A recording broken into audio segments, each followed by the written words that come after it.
നമസ്കാരം, കർമ്മ ന്യൂസിലേക്ക് സ്വാഗതം. നിങ്ങൾ മത ആചാരപ്രകാരം മൊഴിചൊല്ലി മതം അനുശാസിക്കുന്ന അത്രയും കെട്ടിക്കോളൂ.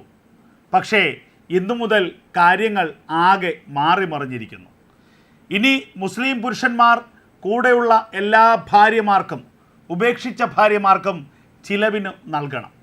അവർക്ക് കുട്ടികളുണ്ടെങ്കിൽ അവർക്കും ചിലവിന് നൽകേണ്ടി വരും.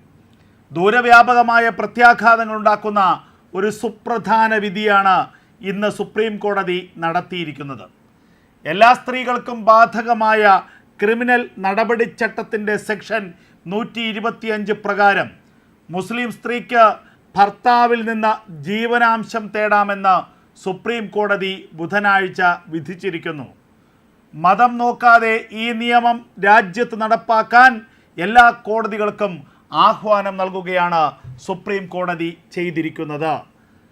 മുസ്ലിം വീട്ടമ്മമാരെ സംബന്ധിച്ച്, മുസ്ലിം സ്ത്രീകളെ സംബന്ധിച്ച് ഏറ്റവും സുപ്രധാനമായ വിധിയാണിതെന്ന് നിസ്സംശയം പറയാം. കാരണം 3ഉം 4ഉം വിവാഹം കഴിക്കുകയും കഴിക്കുന്നതിനൊപ്പം തന്നെ ഭാര്യമാരെ ഉപേക്ഷിക്കുകയും ചെയ്യുന്ന മുസ്ലിം പുരുഷന്മാർക്കുള്ള തിരിച്ചടിയാണിത്.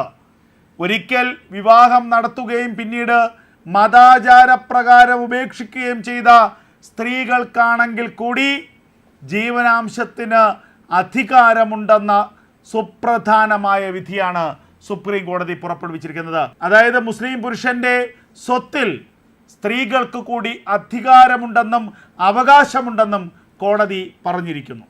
വീട്ടമ്മമാർ വഹിക്കുന്ന ഒഴിച്ചുകൂടാനാകാത്ത പങ്കിനെയും കുടുംബത്തിന് വേണ്ടി അവർ ചെയ്യുന്ന ത്യാഗങ്ങളെയും ഇന്ത്യൻ പുരുഷന്മാർ തിരിച്ചറിയേണ്ട സമയം അതിക്രമിച്ചിരിക്കുന്നുവെന്ന് സുപ്രീം കോടതി വ്യക്തമാക്കി.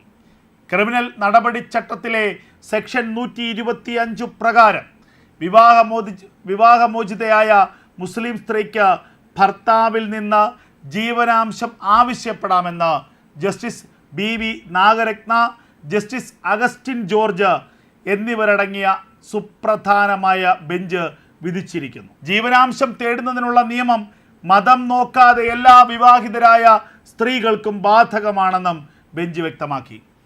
കുടുംബത്തിൽ വീട്ടമ്മമാർക്കുള്ള പ്രധാന പങ്കിന് അടിവരയിടുന്നതാണ് സുപ്രീം കോടതിയുടെ വിധി. ഭർത്താക്കന്മാർ ഭാര്യമാർക്ക് സാമ്പത്തിക സഹായം നൽകേണ്ടത് അത്യാവശ്യമാണെന്ന് കോടതി വ്യക്തമാക്കി. ഒരു വിവാഹിതനായ ഇന്ത്യൻ പുരുഷൻ തൻ്റെ ഭാര്യയെ സാമ്പത്തികമായി ശാക്തീകരിക്കേണ്ടതും സ്വതന്ത്രമായ വരുമാനമാർഗമില്ലാത്ത തൻ്റെ ഭാര്യയ്ക്ക്, പ്രത്യേകിച്ച് അവളുടെ വ്യക്തിപരമായ ആവശ്യങ്ങൾക്കായി സാമ്പത്തിക സ്രോതസ്സുകൾ ലഭ്യമാക്കേണ്ടതുണ്ടെന്ന വസ്തുതയെക്കുറിച്ച് ബോധവാന്മാരാകണമെന്നും ജസ്റ്റിസ് നാഗരത്ന തൻ്റെ വിധിന്യായത്തിൽ നിരീക്ഷിച്ചു.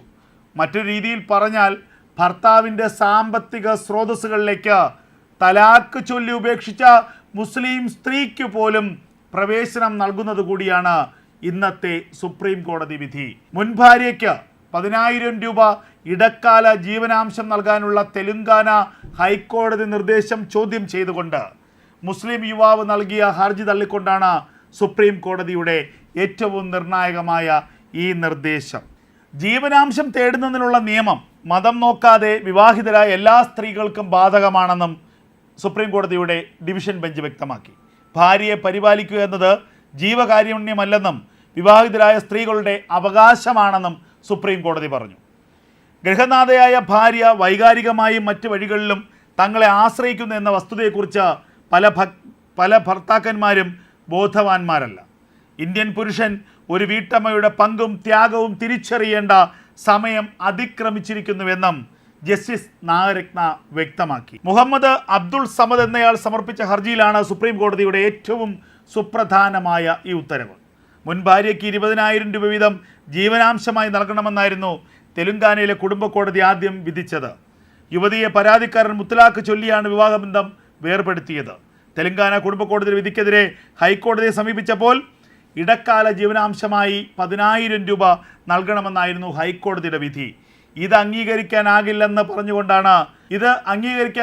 പറഞ്ഞുകൊണ്ടാണ് മുഹമ്മദ് അബ്ദുൾ സമദ് എന്ന വ്യക്തി വീണ്ടും സുപ്രീം കോടതിയെ സമീപിച്ചത്. സെക്ഷൻ 125 CRPC പ്രകാരം ഒരു മുസ്ലിം സ്ത്രീ വിവാഹമോചനം നേടിയാൽ അവർക്ക് മുസ്ലിം സ്ത്രീകളുടെ നിയമം 2019 ആശ്രയിക്കാമെന്നും വിവാഹിതരായ സ്ത്രീകൾക്ക് മാത്രമല്ല, സെക്ഷൻ 125 CRPC എല്ലാ സ്ത്രീകൾക്കും ബാധകമാകുമെന്ന നിഗമനത്തോടെയാണ് ഹർജി തള്ളിയത്.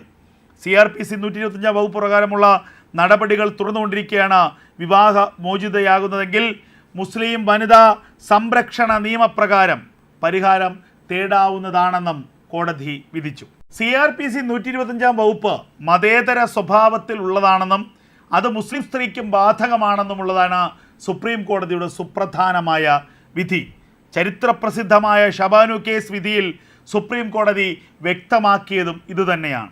എന്നാൽ ഇതിനെ മറികടക്കാനായി 1986 സർക്കാർ നിയമനിർമ്മാണം നടത്തുകയായിരുന്നു. ഈ നിയമം ചൂണ്ടിക്കാട്ടിയാണ് ഈ കേസിലെ ഹർജിക്കാരൻ കോടതിയിൽ വാദിച്ചത്. എന്നാൽ 2019 നിയമപ്രകാരം നടപടികളിലേക്ക് കടക്കാവുന്നതാണെന്ന് സുപ്രീം കോടതി ചരിത്രപരമായ വിധി പ്രസ്താവിച്ചു. രാജ്യത്തെ സ്ത്രീകൾക്ക്, പ്രത്യേകിച്ച് മുസ്ലിം മതവിഭാഗത്തിൽപ്പെട്ട സ്ത്രീകൾക്ക് വളരെയധികം ആശ്വാസം നൽകുന്നതാണ് സുപ്രീം കോടതിയിലെ ഇന്നത്തെ വിധി. ഈ വിധി പ്രകാരം മുസ്ലിം ആചാരപ്രകാരം തലാക്ക് ചൊല്ലി വിവാഹബന്ധം വേർപെടുത്തിയ സ്ത്രീക്ക് പോലും തൻ്റെ മുൻ ഭർത്താവിൻ്റെ ആസ്തിയിന്മേൽ, വരുമാന മാർഗത്തിന്മേൽ അവകാശമുണ്ട് എന്നുള്ളതാണ് ഇന്നത്തെ സുപ്രധാനമായ വിധി. അതുമാത്രവുമല്ല, എത്ര സ്ത്രീകളെ വിവാഹം കഴിച്ചിട്ട് മൊഴി ചൊല്ലി വിവാഹബന്ധം വേർപ്പെടുത്തിയാലും അവർക്കൊക്കെ സംരക്ഷണം ഒരുക്കാനും അവർക്കൊക്കെ ജീവനാംശം നൽകാനുമുള്ള ബാധ്യതയും ഉത്തരവാദിത്വവും വിവാഹം കഴിക്കുന്ന മുസ്ലിം പുരുഷനുണ്ട് എന്നതുകൂടി ഇന്നത്തെ വിധിയുടെ ഭാഗമായി പുറത്തു വരികയാണ്. ഇത് ഇന്ത്യയുടെ നീതിന്യായ ചരിത്രത്തെ സംബന്ധിച്ച് ഏറ്റവും സുപ്രധാനമായ വിധിയാണെന്ന് ഉറപ്പിച്ചു പറയാം. കാരണം സ്ത്രീകളുടെ അവകാശത്തെ ഉയർത്തിപ്പിടിക്കുന്നതാണ് ഈ വിധി. സ്ത്രീകൾ അടിമകളല്ലെന്നും സ്ത്രീകൾ കുഞ്ഞുങ്ങളെ ഉൽപ്പാദിപ്പിക്കാനുള്ള യന്ത്രമല്ലെന്നും സ്ത്രീകൾ അടുക്കളയിൽ മാത്രം കഴിഞ്ഞുകൂടേണ്ടവരല്ലെന്നുമുള്ള ഇന്ത്യയുടെ പരിപാവനമായ ചിന്താഗതിയെ പരിപോഷിപ്പിക്കുന്നതാണ് ഇന്നത്തെ സുപ്രീം കോടതി വിധി. ആ സുപ്രീം കോടതി വിധി ഈ ഭാരതീയ സ്ത്രീകളുടെ ഔന്നത്യത്തെ ഉയർത്തിക്കാട്ടുന്നതാണ്. ഭാരതീയ സ്ത്രീകളുടെ വ്യക്തിത്വത്തെ ഉയർത്തിക്കാട്ടുന്നതാണ്. ഭാരതത്തിലെ സ്ത്രീകൾ ആരുടെയും അടിമകളല്ല എന്ന് ഉറപ്പിച്ചു പറയുന്നതാണ് ഇന്നത്തെ നിർണായകമായ സുപ്രീം കോടതി വിധി.